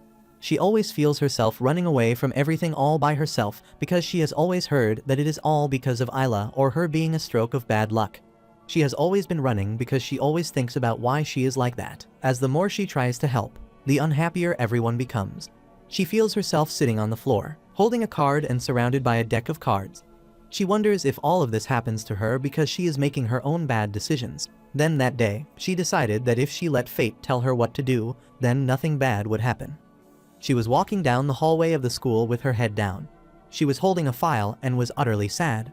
She keeps hovering her head down with the diary, having cards stuck at different places inside. Just then, a group of friends passes by, and one of them jerks Isla. She loses her balance and falls on the ground. Her cards spread all over, and she groaned with a sudden jerk. She hit the floor badly. The guy who pushed her looked back at the girl on the floor. He asked her what her problem was and called her annoying. His friend said she was Isla right and laughed. The girl told him that he had Isla's energy on him, so he was cursed now. Both of them start laughing at the guy. He tells them that he has a match today, so they need to stop psyching him out. They did not help Isla get up and left her groaning on the ground due to the hit. She got up all by herself and was whimpering. She looked at her cards and spotted a card. The card had sword stabbed at the back of a person. She picked it up when she understood the meaning. This snatched the soul out of her body. She gasped and started trembling while looking at the card. She realized that the meaning of 10 swords was that he was going to suffer. She looked at the group leaving and wondered while sitting on the floor if he had been cursed because of her. She slid another card from the cards on the ground while thinking whether she should warn him not to participate in today's match. When she took the card closer to read, she gasped in shock, which had intertwined a moon and a sun with 2 gravestones. She quickly understood the meaning of the upside-down moon, that something would be revealed. She decided that she had to warn him. The guy looked back when she excused him. He angrily asked her what she wanted now, who was standing there, confused and holding 2 cards in her hands. Her hands were trembling with the cards. She said she did not know what kind of match he was in, but if he participated, he was going to suffer. She kept whimpering while saying the cards continuously. The guy reached her hard and asked with a stern voice. She kept looking down in terror because she felt the coldness in the voice. But she kept saying that if he participated in the match, then she was sure that he would get seriously injured, so he should forfeit. She shouted worriedly and to protect herself because the guy tried to hit her in anger. But his friends came in and stopped him from hitting. He yells, asking if that is a threat, but his friends continue to calm him down. She sits there crying and trembling to hear him saying that he cannot calm down because she is putting a curse on him to stop his match. She keeps crying while thinking that she is just trying to help. The day changes into evening above the school. The guy screams furiously with his bandaged head and face. He asks if this was Isla right. She is cornered by Isla at the back of the building, where many other students are also present. He leaned over her, who was pushed back to the wall. He has her leg fractured and is standing with support. He has bruises all over her body. She panics while crying when he says to her that the match, his life, and everything else are ruined. Her eyes look in pain, and she thinks that no matter what she does, whether she makes her own choices or follows the cards, people always turn out miserable. She recalls all of them while sitting on the floor of her room and keeps whimpering. Both of them are standing near her and hear her saying that it is better for someone like her to stay out of other people's lives and do nothing. She looks up in shock and wonders about it when she is told to pick again. Harper says she is right that she needs to pick again. Just as she tries to say that the cards are all ready, she gets interrupted by Charlotte, who reminds her that they are all going on a raid together. Both of them grab her from both sides. They hold her hand with determination and reach for the card. Isla asks Charlotte, fearing that they might pick up the wrong card. Charlotte says that they will pick up the card again, if that is the case. She screams in shock. She tries to stop it and tells them to hold on when they try to slide the card out of the deck. But they don't listen to her and pull one. Her eyes sparkle when she takes the card in front of her, and she looks at the card with amazement. Charlotte and Harper say well at once. She sees a full sun on the card and sees 3 people holding each other. She translates the card to them, saying that a great future is waiting for them. While holding the card and sitting on the chair, she looks up with a bright smile and eyes. She finds Charlotte and Harper already extending their hands toward her. They both tell her that they should go now.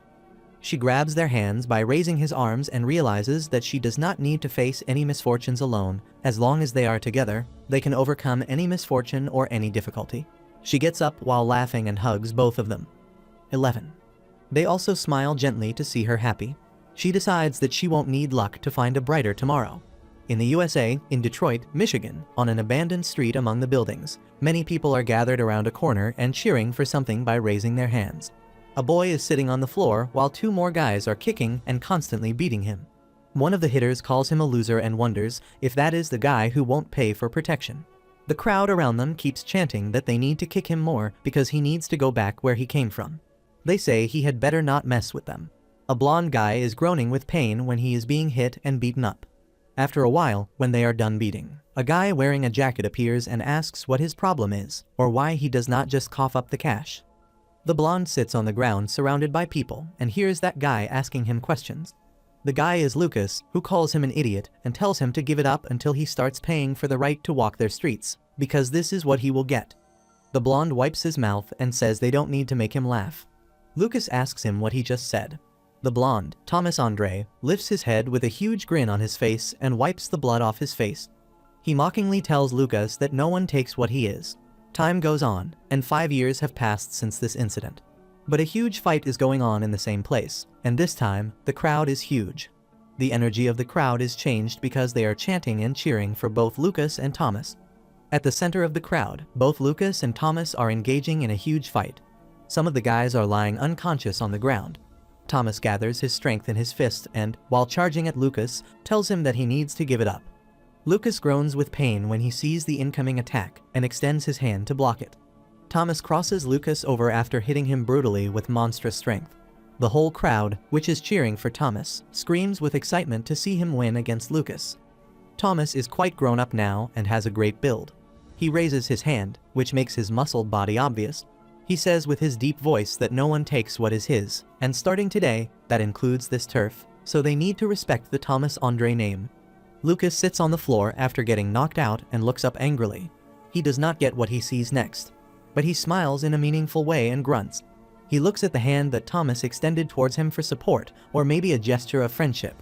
He asks Thomas what it is and wonders if it is a second chance. Thomas also laughs it off. Lucas raises his hand and grabs Thomas's hand to show acceptance of defeat and that they are both at cool ends. After that fight and joining hands with each other, Thomas and Lucas became great friends. They fight together because their enemy is the same now. They pull each other's legs and don't even mind that. Then they make fun of others and share thousands of moments of laughter or happiness. One rainy night, when the water is splashing over everything and providing hydration, they are present on a bridge with their car parked on the side. Thomas is walking in front of Lucas, and Thomas is behind him, when Thomas asks him what got him on the edge today. Lucas chuckles with his hands in his pocket and says that's just a big deal, that's all. Thomas gets amazed to hear that and asks mockingly if he is actually scared of this jabroni. Suddenly, Thomas realizes something, slides his spectacles a bit, and stares at the view in front of him. He looks at the splashing water of the ocean coming over. He does not turn around and still asks if this is the right place because no one is here. He does not get the right feeling about that and says this does not seem right. When he does not get any response, he looks around but gets stunned to see the gun which is pointed at the back of his head. The gun is in Lucas's hand, and he puts it to his head with full confidence without even flinching. Thomas turns back completely and sees a whole group of people behind Lucas. The group has a man at the front who has his man holding an umbrella for him in the rain. The man laughs and says as Thomas Andre is in the flesh, so now he can finally get his pound of flesh. The man is Detroit's top arms dealer, and his name is NJ. He is smoking a cigar while saying things. He almost shouts while giving the command to Lucas to shoot. Lucas starts crying, and he is trembling due to the pain he feels in his soul while putting the gun to the head of his dearest friend. He starts apologizing to Thomas when he says he is sorry because the NJ has his daughter, his dear baby girl. Thomas gets shocked to see the situation he is in. Then he looks at the trembling hand of Lucas, who is pointing a gun at him. Thomas passes a huge smirk after understanding the situation, when Thomas sees the NJ's people surrounding him from all sides, and he is at the center of them with Lucas standing in front of him with the gun. He wonders if that is true. Lucas does not understand the meaning of Thomas's words. Thomas looks at Lucas' worried face and says to him that he can't believe that he made such a simple mistake. He says his daughter's life is on the line because he has underestimated him again. Lucas calls out Thomas's name with a whimpering voice, and he also hears NJ asking him what he is even doing. He screams that he needs to shoot him. Lucas's eyes get stiff and determined after hearing that. He looks at Thomas with a goal in mind, even though there are tears in his mind. He shoots from the gun after getting pushed, and the cartridge goes flying in the air. Thomas passes the smirk with rain dripping over him. He looks at Lucas sitting on the ground with the gun in his hand, but crying out loud with the other hand on his face. Lucas feels himself incapable of shooting Thomas. Thomas stands firm with his hands in his pockets and says to Lucas, crying, that he is such an idiot. The bald NJ raises his hand and snaps at his men behind him to give a command which they understood. He calls Lucas useless, with his cigar still in his mouth. With the gesture from N, all his men charge at Thomas with rods in their hands with the intention to kill him. NJ gives them the command from behind that they need to kill both of them now. Thomas takes his glasses off and crushes them after clenching his fist. He laughs with confidence and says they can bring it on because he will take them all down. He punches a man in front of him, who throws a bunch of men to the ground. Then quickly moves in the other direction and hits another who is coming with a weapon. He starts moving his body quickly in a trance due to rage. When he takes down more of the NJ's men, NJ shouts that he needs to die. When Thomas looks back, he sees NJ pointing his gun at him and calling him a monster. Just as NJ shoots and Thomas is about to get hurt, Lucas gets in the way and gets shot in his heart. Thomas calls out Lucas with shock and fear, having blood all over his face.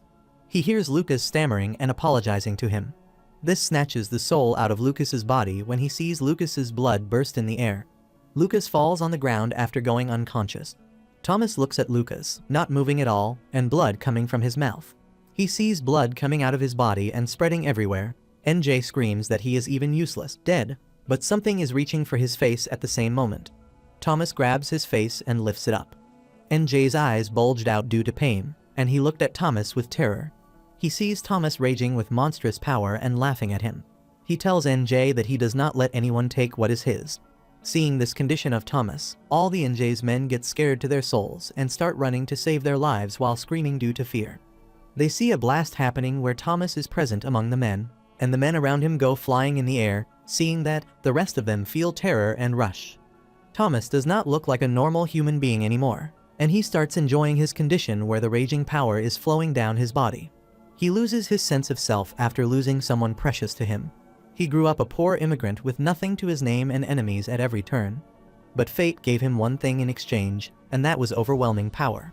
He killed all those 1,000 men gathered around to kill him. With that power, he took everything he could get his hands on. He lived like a king. Thomas is standing amidst the crisis with his favorite specs on, and he scorns the situation mockingly. He sees a huge supernatural beast taking over the city and burning everything down. People are running from the beast to save their lives.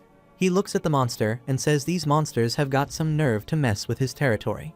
With that, a group of powerful people gather behind his back who also have tremendous, raging power. They are giving off a magical aura. When his world again gets shaken by outworldly entities, he does not step back. He says to his peers that it is time for them to get done with this one as well.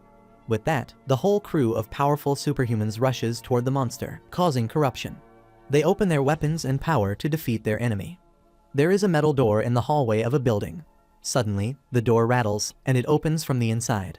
Two girls appear from the inside, and they are peeking inside the hallway silently. The girl with short hair is Shimizu Himari, who is 13 years old and is a patient in this hospital building and gulps worriedly with the fear of getting caught. The girl who seems to be older than her is Shimizu Akari, who is 20 years old. She is an S-rank hunter and Himari's elder sister. Akari is carrying Himari on her back and starts stepping up the stairs. Himari calls out Akari by her name, Riri, and asks worriedly if it is okay for her to sneak her out like this. Akari chuckles confidently and says definitely, because she will be fine as long as they don't get caught. She says that she knows her sister is really tired of being cooped up. Himari makes a face and says that is true. But as she tries to say anything further, Akari shushes her. She opens the door by pushing its handle down, and it opens with a click. Akari tells her to quit worrying because they are already there. Just as the door opens with a creak, Akari wonders with a lollipop in her mouth, and Himari also looks in amazement at the view. When Himari gets lost in the view and keeps gazing at her front, Akari asks what she thinks about that. When they both enter the hospital roof, it is filled with beautiful flowers, and the beautiful night sky prevails everywhere. Akari walks between the flower beds while carrying Himari when Himari calls her name, and Akari asks her what it is. Himari asks if she is going all the way to Korea. When they reach the trunk of a tree peeking over the roof, Himari worriedly asks her if that means they won't be together for her birthday this year. Akari closes her eyes in a fed-up way and says she doesn't know, as she heard that this Korean raid is pretty dangerous. She turns her head back and says to Himari that she might not get back this time. Himari gets stunned, and her soul gets out of her body to hear that. She screams, "How is that possible?" She starts sniffing and quickly says with her stammering voice that she won't ask for any birthday presents at all if she just comes back. Her eyes become tearful, and she keeps denying that it can happen. This drops the lollipop from Akari's mouth when she gets worried to see Himari crying. She quickly tells her that she was just kidding. She keeps walking forward between the flower beds and reassures her that she does not need to worry because she knows that her sister is a tough cookie. She tries to change the subject and asks her if she knows what happened today. Himari asks what happened. She recalls the incident when she was asking someone to make a bet with her. She tells Himari that she was telling them that every time she heals that person, they owe her a favor. She was wearing her hunter costume and was carrying a weapon. 3 of her group members are present in front of her, and they ask simultaneously in a friendly way what she means by that. The girl from the group asks her why she can't just do her job without making any bets. One of the 3 guys says that she is just a bully. Akari stands on her toes, screams while calling them cowards, and asks if they are doing this or not. The other guy with purple hair scorns that and says fine to him. He puts his hand on her head while saying that. Himari looks up at him with a lollipop in her mouth and hears him saying that, but if they don't need any healing today, then she owes him a huge favor. Himari puts her candy to the side of her mouth and calls the guy Kenzo. She tells him that he is definitely going to need healing if he keeps acting that cocky. Akari heads ahead with both of the guys toward the dungeon. She turns around and waves back at the girl from the 3 with excitement. The girl tells them not to drag her into their unprofessional games. Akari says she will take that as their agreement on the terms. Kenzo laughs at that. She laughs at the girl and tells her to be their ref again. With that, they proceed into the dungeon and get into a fight with the monsters inside. Kenzo and the other guy fight with dragons with their swords, and the girl also fights back with her great power and swords. Akari also kills some monsters with her weapon. After a while, they get done with all the dragons inside the dungeon. The healing process starts, and it heals all the bruises on their bodies. Kenzo says he guesses that he can't win, and thank goodness that most healers are not like her. The other guy looks ashamed and says he also guesses that raiding without a healer is really impossible. Akari's hand illuminates when she is healing her peers. She laughs and says she warned them, so a promise is a promise. She chuckles softly and says to Kenzo that he needs to grant her wish. The other guy and girl get fed up when Kenzo gets angry. He points his finger at her and says she does not need to forget that they are the ones actually doing all the work.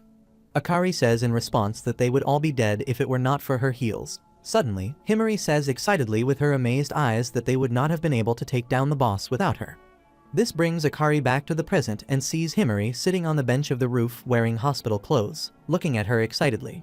Akari feels proud of that and raises her head.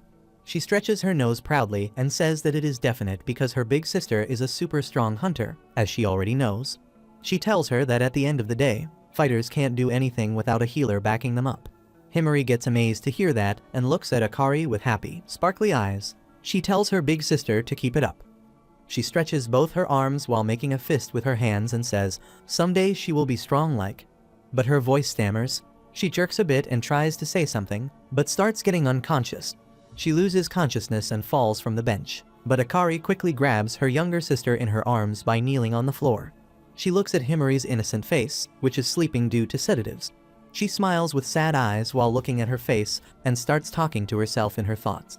This reminds her of the time of the festival when everyone was in the streets and food stalls were set up. She asks Himari if she remembers her birthday from 2 years ago, the day she took both of them on an adventure without their parents knowing. Akari and Himari were both wearing kimonos when Akari sneaked into Himari's room quietly at night to take her away. Himari also extends her hand to grab Akari's hand while calling her by her nickname. She wanted to give her the gift of freedom. Himari quickly grabbed Akari's hand, and she took her away.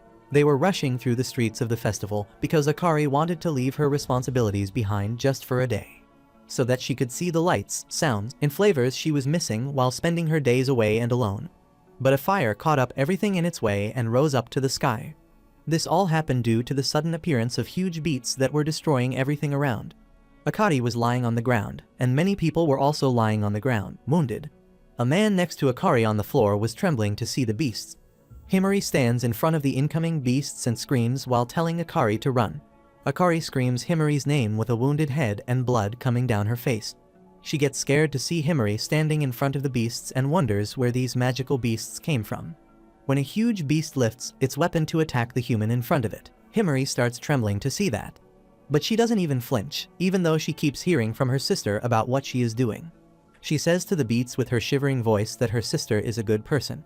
But the beast attacks her with its huge weapon while she is screaming not to hurt her sister. Akari screams Himari's name with utmost despair and shock. Suddenly, a bursting flash appears and it starts reaching the sky while glamorizing everything around. The people who were lying unconscious around start getting up in shock when one asks what this light is. The other tells him in shock that his wounds are healing. All the beasts start burning down with the raging flames. The flash was coming from the area around Akari, holding unconscious Himari in her lap while sitting on the ground. This raging flash was healing everything around it. This was charged up due to the deepest pain felt by Akari to see her sister getting hurt. She stays while whimpering that she is sorry. She kept saying that she was sorry and that this was all her fault, because she wanted to give her freedom. The sparkly moon brightens up the night sky, and it also sends waves inside the hospital room. The curtains of the window are swinging due to the air. The board of the hospital bed describes the name of the person as Shimizu Himari, and the illness section states that she has eternal slumber. Recalling that whole incident while sitting by the bedside of Himari's bed, she wipes her tears. She thinks that she wanted to give her freedom, but in the end, she gave her yet another burden. She decides that does not mean she will give up, and she will make her just as happy as she makes her. After putting Himari to bed, she also bends over the bed to sleep with her. She smiles with joy and determines that she will make sure that they can spend her birthday again. The bloody sky reflects the sunlight above the buildings of the ruins. A shadow soldier that is constantly emitting an aura goes in a direction. In its direction, a woman is standing and looking at it while saying that it seems well today as ever. The woman is an elf and is the eldest daughter of the Raideru clan, and her name is Isol Raideru. She says to the shadow that if it is safe, then the same must be true for Mr. Jinwoo. With that, she drops to the ground with relief and says this is good. This worries the shadow soldier, and it starts getting confused about her reaction. She sits on the ground with her arms wrapped around her legs, and she says that she worries that she is developing some manner of madness. She tells the shadow soldiers that when she reads books or plays piano, all she thinks about is Mr. Jinwoo. She was reading a book when she started seeing the faces of a guy all over the book. She keeps imagining those faces all over and asks with a shocked voice why all of the words are pictures of Mr. Jinwoo. While playing the piano, she looks at the music sheet, and she shouts worriedly because in her imagination, she sees all of those faces again. Sitting there, she recalls all the faces of a handsome young guy and says she read in a book that this feeling is called longing. Sitting there, she confesses that she is longing for Mr. Jinwoo. The tears start gathering in her eyes when she looks down and says, while whimpering, that she wanted to see him again. She says in her sad voice that she hoped it would not end like this. The tears start falling down her face, and she calls out Jinwoo's name. Just as she tries to say that she misses, but her words get interrupted when she feels a shadow reaching her legs from the front, and she hears someone saying that he did not think she would be here. Essel gets shocked to hear that voice and wonders about it. She looks up with her tearful eyes while wondering in her thoughts if this is him. The person tells her that he was on his way to see her. A guy is standing with his hands in his black cloak and looking down at the Essel, who is looking up at him. Jinwoo passes a gentle smile and asks how the Radish clan is doing these days. She smiles with her tearful eyes and calls upon his name while addressing him as Sir. She whimpers with happiness and starts sobbing. She quickly gets up from the ground and starts saying he needs to let her feed him this time, as she won't let him leave before he witnesses their hospitality. Jinwoo sees her telling all of that in complete confusion. Next, he is present with Essel and his father at the dinner table. Essel says they should have had a banquet. Jinwoo says this meal is just fine, and he is sure the Radish clan is busy. His father sees her daughter getting worried over Jinwoo when she constantly tries to correct him that they are the Raideru clan. Essel's father addresses Jinwoo and asks when he plans on going back. Jinwoo looks at the man with confusion. Jinwoo sticks a piece of meat on his fork and tells her father with a gentle smile that he doesn't need to worry because he will leave once his business is done there. Essel gets shocked to hear that and wonders about him leaving. After the meal, they are present outside the castle with the bloody sky above. Jinwoo summons his soldiers and creatures who hear commands from Jinwoo. The ant-like soldier is standing in front of Jinwoo, and Essel is also standing behind him. While Jinwoo is giving commands to his subordinates that they don't need to hold back there and just fight how they would like, Essel keeps standing behind him, worriedly. She clenches her fist while grabbing her chest and thinks that ever since Mr. Jinwoo said that he was leaving, frustration has taken hold of her. Suddenly, a blast on the ground happens, which shocks her and makes her flinch. But he sees Jinwoo standing still at his place while facing the blast. The rubble starts flying in the air after a beast and an ant monster get into a huge fight. The beast gets knocked down by the ant monster. Jinwoo puts his hand on her face near her mouth to tell them that it should be enough and they need to get home. He tells Essel that there is a pretty big gap in their skill level. Essel quickly flinches to hear that with a shock and wonders if they are leaving already.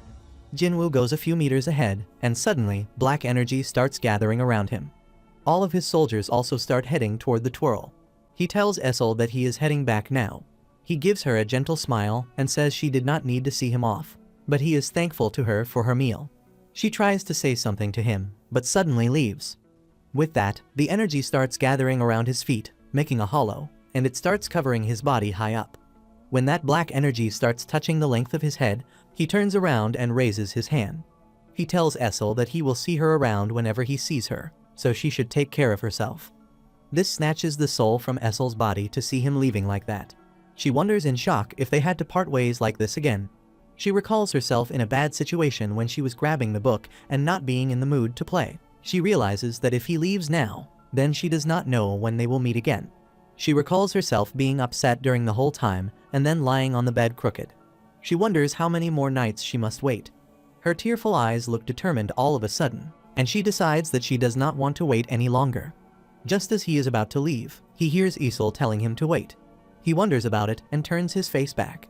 She plunges toward Jinwoo to catch him amidst the shadows. She becomes successful in grabbing him and holding his arm with a pinch. Her hand starts shivering due to that bold move, and thinking that in that case, even if it turns out to be a mess, she will speak up. Jinwoo turns back toward her and grabs her hand when she keeps calling out his name. He looks at her in shock when she says to her that she has something to tell him. She looks up at him with her watery eyes and rosy cheeks.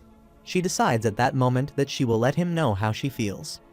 The waves of a huge fight rise high in the sky when two female fighters are engaged in a raging fight. One of them is Mayuri, who is plunging toward her opponent with her sword. The opponent girl is a young lady with red eyes and is coming at her opponent as well. She goes past Mayuri after slashing her with the sword, but Mayuri also swings her sword to protect herself. She halts, breathes out, and is amazed by the last move of her opponent. Amamiya Mayuri keeps her sword while holding it with both of her hands and asks if she is not awesome, as she has learned everything she was told to while addressing the opponent lady as her madam. The lady is Tawada Kani, and she says good job to her. She tells her that her stance has improved quite a bit. Mayuri laughs and says she just applied what she taught her. The sunlight passes through the branches of the trees. Mayuri is sitting on a broken trunk lying on the ground. She calls upon Kani to ask something. Kani wonders about it. Mayuri asks if she has a teacher as well. Kani wonders about having a teacher. When Kani tosses a towel and Mayuri quickly grabs it, Mayuri says to her that she knows a bit too much. So she was wondering if she was ever a student like little old Mayuri. She looks down at Mayuri and says she would not say she was ever taught hunting, but she had someone like that. Mayuri gets amazed and asks if that is true. She does not say anything for a bit and thinks with stern eyes that there was a person she looked up to with all her heart. This reminds her of a time from 4 years ago. She was dressed up as a normal girl and was walking down a street. Suddenly, she gets hooked by something in front of her.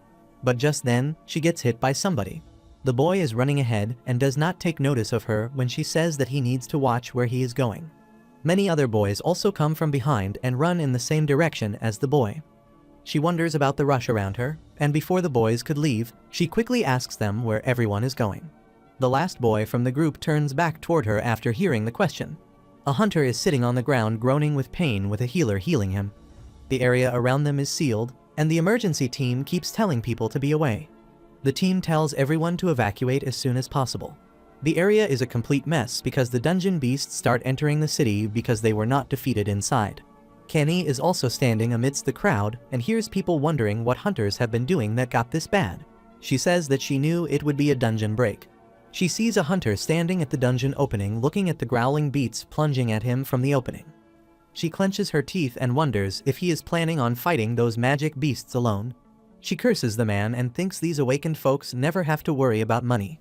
Just as she turns back and says that she's going to head home, she gets interrupted when a beast breaks the seal and crosses over from behind her.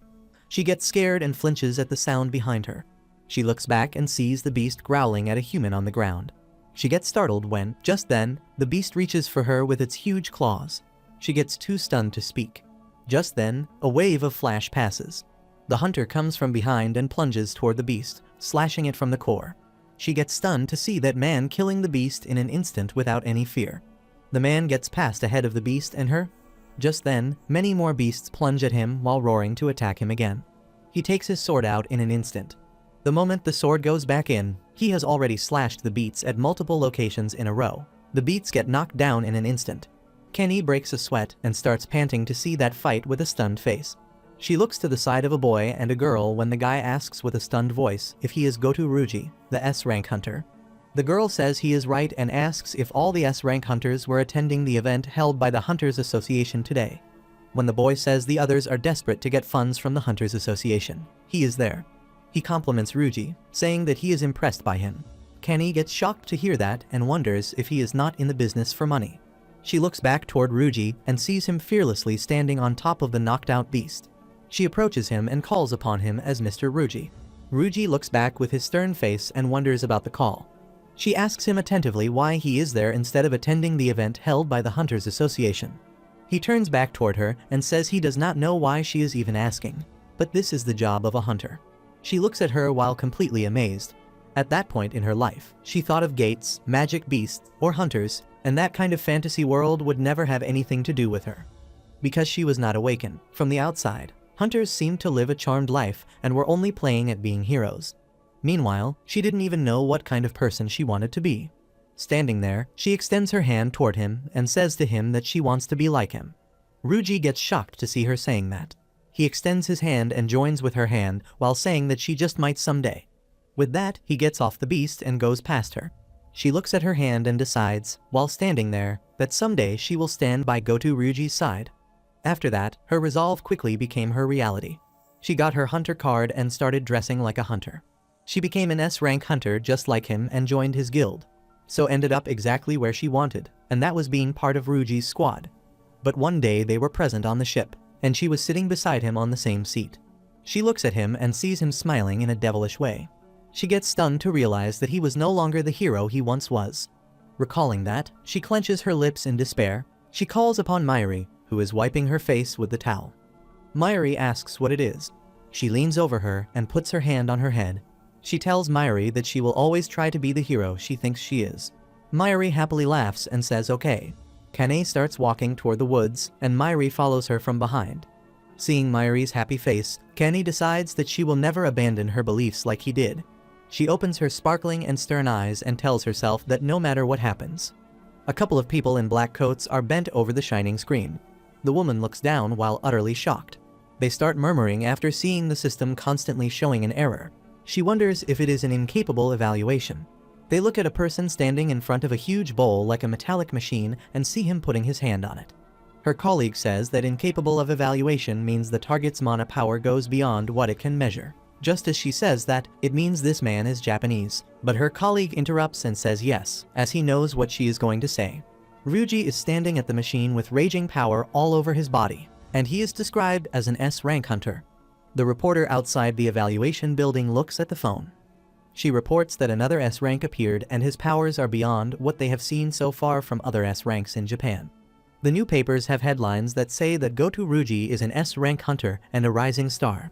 Moreover, he successfully handles another dungeon break. The article ends with a question about what he can't do. The charging beasts start coming out of the dungeon opening. The beasts start attacking the citizens and killing them. They keep creating corruption everywhere. The citizens started screaming that they needed to request support quickly. One of the hunters already there sits on the ground with a ripped head and yells, asking what the Hunters Association is doing and not sending an S-rank hunter because, at this rate, they all might die. But just then, someone comes forth from behind him, and he gets interrupted. He gets stunned to see the hunter going forward and wonders if this is him. When the hunters take his sword out fearlessly, the wounded hunter says he is Goto Ruji. This leads him to attack the beasts, so one of them spat blood after getting knocked out. Just a little while after, all the beasts are slashed down and ripped apart on the ground. Ruji is standing on top of them. Seeing that, all the citizens screamed with joy and started cheering for Ruji. One says the others are busy attending the event today held by the Hunters Association, so he can't believe he came alone to help. Another says that compared to other S-rank hunters, his character and strength are on another level. Then another says he is not just any S-rank, but he is also a national level hunter, standing there on the top of corpses of beasts. Ruji hears all of that. He looks down without any expression because he never cared what the public said about him. Because his only goal was to keep his country safe. Many journalists and paparazzi gather while their cameras flash constantly to take pictures over and over again.